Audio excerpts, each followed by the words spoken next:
Sud Radio Berkov dans tous ses états.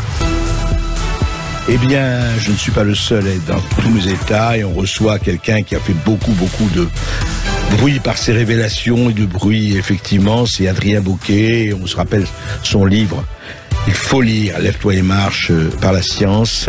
Grâce à la science, effectivement, et qui a fait une mission humanitaire en Ukraine, qui est resté 15 jours, 16 jours en Ukraine, et qui est venu raconter ce qu'il a vu. Et il y a eu à la fois un tollé, il y a eu d'ailleurs, Adrien Bauquet, il faut que je vous dise, même là, il y a 40 secondes, c'est intéressant, j'ai reçu sur Twitter, en disant, alors, je sais pas qui est cela, mais peu importe. Peu importe, pas peu importe. C'est nouveau, ça vient de sortir.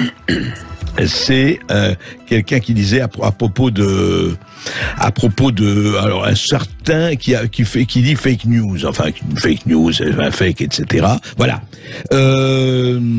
Les interviews du Français Adrien Bauquet qui aurait observé des crimes de nazis ukrainiens entre guillemets contre des militaires et des civils à Boutcha en avril. D'ailleurs, vous parlez pas que de Boutcha, sont un mensonge. Alors c'est pas signé, évidemment, c'est courageusement anonyme, c'est fake news. Voilà, on peut reprendre dès le début. Il parle de civils, j'ai jamais parlé de civils. Ouais. Donc déjà rien que le titre, c'est une auto-fake. C'est une auto-fake news. Donc déjà, donc la suite, j'imagine même pas. Je vais même reprendre quelques points. J'ai vu, bon, vous avez compris, hein, on m'est tombé dessus là tous les jours, toute la nuit, tout le temps. J'imagine. Mais déjà, je vais repréciser certaines choses. Je n'ai jamais dit que j'étais là pendant des combats. Les seuls combats entre guillemets. Vous n'avez jamais parlé de ça, en tout cas, j'ai jamais parlé de combat, mais sur tous les fake news, il y a marqué Monsieur Bauquet a assisté à des combats. Je n'ai pas assisté à des combats, j'ai assisté à des tueries et à des mutilations sur des militaires russes. Ça, c'est premièrement.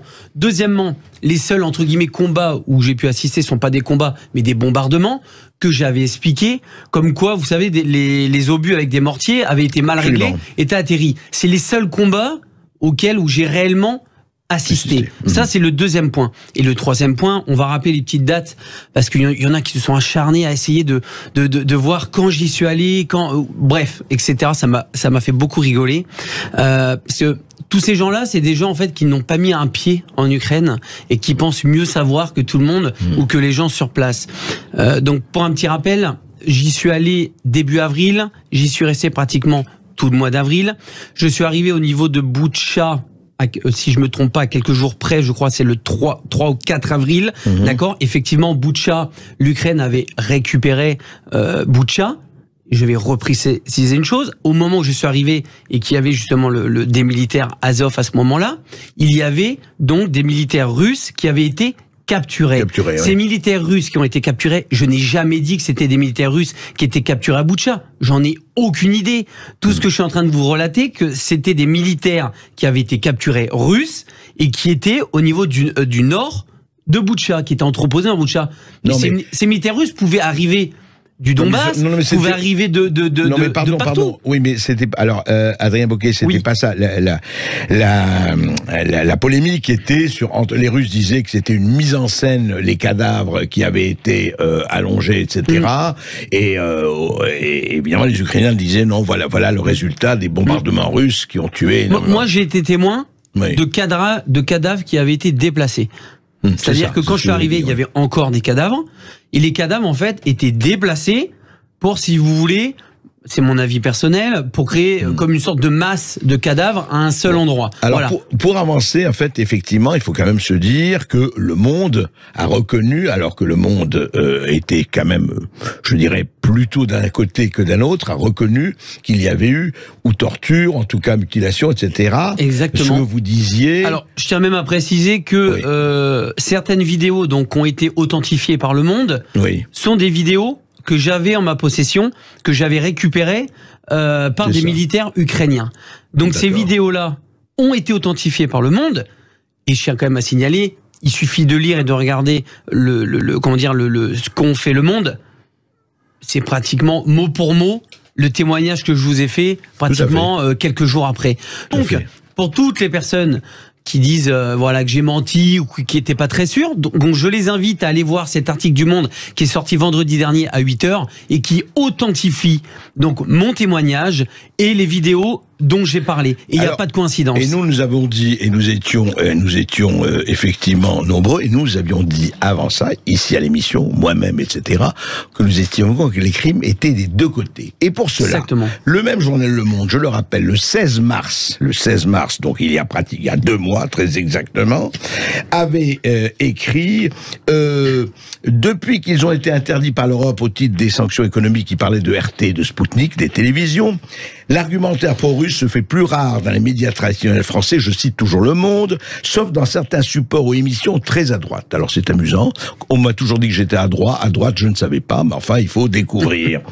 Comme chez André Berkoff, où une foule de personnalités se presse depuis le 24 février pour rappeler le contexte de cette guerre et relativiser la responsabilité de Vladimir Poutine tout en rejetant la faute sur l'OTAN ou les États-Unis.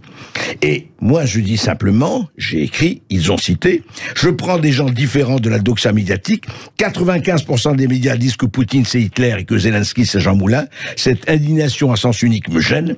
Le travail de mise en perspective n'est pas fait. Je suis très frappé que personne ne rappelle un certain nombre de traités d'accord. Donc c'était avant cela. Voilà. Je veux dire que et là on s'est fait traiter de très à droite, etc., etc. Donc je suis assez content que Le Monde revienne à la réalité et au moins pas aux 2 poids et 2 mesures, et pas l'indignation en géométrie variable. Exactement. Et c'est exactement, en fait, le témoignage que je vous ai fait. Et je vais même prendre un petit peu à la défense, donc, de tous les médias, qui m'ont accueilli, sans les nommer, que ce soit les radios ou les télés. J'aimerais justement qu'on précise quelque chose, Monsieur Berkoff. Avant de venir sur votre plateau, qu'est-ce qui s'est passé? Qu'est-ce que je vous ai montré? Qu'est-ce que vous avez exigé surtout avant que je fasse mon témoignage? Absolument. Voilà, je voudrais juste que... Oui, non, j'ai bien confirmer que je vous ai montré des vidéos qui, je vous laisse en témoigner, l'horreur de ce que je vous ai montré. Et je tiens à préciser que vous n'êtes pas le seul. Tous les médias dans lesquels je suis passé ont regardé les vidéos en ma possession avant que je monte sur le plateau ou à la radio. Donc, toutes les personnes qui pensent que tous les médias ne vérifient pas, c'est totalement faux. Ils vérifient d'abord avant de faire entrer ou faire parler quelqu'un. Donc ça, c'est la moindre des choses. Exactement. Donc voilà. Après, je vais rebondir sur autre chose parce qu'on parle beaucoup comme quoi les patchs comment dire, du bataillon Azov, ça serait peut-être culturel, etc. Oui. Ça m'a fait bouillir. Donc je vais vous montrer quelque chose. Alors montrez-le à la caméra, oui. On le voit bien, oui, comme ça, voilà, c'est bien. Voilà, là vous voyez bien. Donc ici, c'est l'insigne Azov, d'accord, qui reprend le bataillon SS qui est ici. Donc vous avez vu juste le N est juste inversé. Et ici, vous avez donc un des bataillons du 3e Reich, d'accord, qui est un cercle avec un petit truc en escalier qui est repris ici, qui n'a absolument pas été modifié. Donc vous voyez, je le mets, voilà, que les gens se rendent bien compte quand même de ce qu'il y a quand même une continuité. Mais bien sûr. Alors effectivement, au niveau du SS, bon, le N a été inversé, mais ici la 3e Reich, il y a rien qui a été modifié. Donc l'emblème d'Azov, c'est bien des emblèmes néo-nazis, SS et du 3e Reich. Je viens de vous le montrer. Donc moi j'ai une question qui est très simple, parce que vous avez dû voir au niveau des médias. Donc moi je m'adresse au gouvernement français. Je vais sûrement avoir encore beaucoup de problèmes, mais c'est pas grave. Comment vous pouvez expliquer et justifier qu'un régiment militaire ukrainien prônant donc des sigles SS et du 3e Reich récupère de l'armement que la France et l'Europe est en train de donner à l'Ukraine? Je précise, l'Europe et la France donnent de l'armement et des munitions aux Ukrainiens, d'accord? Le groupement Azov est un groupement militaire normal pour l'Ukraine, donc il récupère de l'armement et munitions. Il fait partie de l'armée ukrainienne. Exactement. Donc comment la France et l'Europe peuvent justifier que de l'armement et des munitions sont donnés à un groupement qui prône du néo-nazi? Alors, je vais vous dire quelque chose de mieux. Je vais vous faire d'ailleurs réagir là-dessus, Adrien Boquet. Il y a eu quand même une phrase tout à fait intéressante du porte-parole du Pentagone. Je ne sais pas si on l'a en sonore. Maxime, vous avez écouté juste le début, mais on l'a traduit. Augustin Moriot l'a traduit. Écoutez le porte-parole du Pentagone il y a 2 jours. The training and effort that went into getting the Ukrainians ready for this kind of war over the last 8 years. The United States, Canada, Britain, other allies really helped train the Ukrainians in small unit leadership, command and control. Again, that wasn't an accident. That was the work of the United Press Secretary du Pentagone. Alors voici ce qu'il dit. Depuis 8 ans, donc depuis 2014, début des combats avec le Donbass et compagnie. Depuis 8 ans, il le dit ouvertement en conférence de presse. Les USA, le Canada et la Grande-Bretagne et d'autres alliés ont vraiment aidé les Ukrainiens au commandement et au contrôle de petites unités, aux manœuvres opérationnelles, le genre de choses qu'ils mettent en pratique aujourd'hui. Ils sont vraiment passés d'une armée de l'ère soviétique très russe, très rigide dans la hiérarchie, à une armée plus occidentale dans sa façon de penser. Encore une fois, ce n'était pas le hasard, c'est le fruit du travail des Américains. C'est intéressant. Alors, les Américains, donc, entraînés. Alors, on se demande pourquoi, enfin, c'est une autre raison, mais c'est quand même intéressant que le porte-parole du Pentagone dit, voilà, ça fait 8 ans que nous entraînons les Ukrainiens. Or, que je sache, les Américains sont pas en guerre avec la Russie, ou alors, je me trompe. Tout à fait. Alors, est-ce qu'ils se serviraient de ça justement pour envenimer les choses? On peut rebondir aussi sur le président français, président Macron, qui ne se rend pas en Ukraine. Oui. Pourquoi il ne se rend pas en Ukraine? Et Zelensky d'ailleurs l'a violemment critiqué pour ça. Exactement. Ouais. Moi, je vous donne mon avis personnel. Moi, je pense que surtout Monsieur Macron commence peut-être à voir ou commence à réaliser certaines choses, peut-être celles que je viens de dire, c'est-à-dire qu'on est en train de réellement de donner des armes et des munitions à un groupement néo-nazi. Et je vais vous dire franchement, j'ai fait un petit peu le tour. Allez poser la question aux militaires. Les 2 tiers des militaires français sont stupéfaits qu'ont justement que l'Europe et la France donnent des armements au bataillon Azov.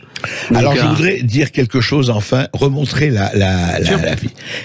Savez-vous, alors je ne sais pas, alors vous savez, on marche, effectivement, il faut être très très prudent. Je ne sais pas si c'est une photo truquée ou pas, mais on a vu, c'est votre photo de cette personne à Buffalo qui a massacré une dizaine de personnes afro-américains. Épouvantable.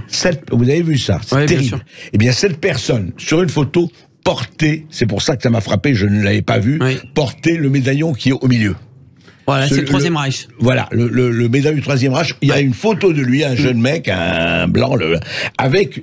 Donc on se dit, est-ce qu'il n'y a pas, le bataillon Azov, regardez, il est juste là, et il n'a pas été modifié. Ouais. Donc vous voyez, j'appelle à tous les militaires, on va dire européens, même à tous les juifs européens, de se poser la question et de peut-être réagir sur l'armement qui est en train de donner par l'Europe à ce bataillon Azov. Pas seulement les militaires, les juifs, à tout le monde. Tout le monde. Je crois. Tout le monde. Ouais. Quand on voit tous nos morts et tous nos vétérans et nos anciens combattants qui sont morts pour la France en 39-45 pour justement éradiquer ce genre de choses.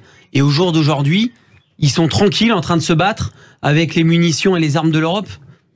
C'est un vrai problème. Inadmissible. Et il faut évidemment que la guerre cesse, il faut que les Russes aussi arrêtent leur invasion, d'une manière c'est clair. Et j'espère que l'État français va, ou quelqu'un du gouvernement français, va s'expliquer sur ça. Parce que c'est pas possible. Il faut que le gouvernement parle et nous explique pourquoi on laisse ce bataillon prendre les armes de l'Europe et continuer à faire ce qu'ils font. Voilà. Merci Adrien Bocquet. Merci beaucoup.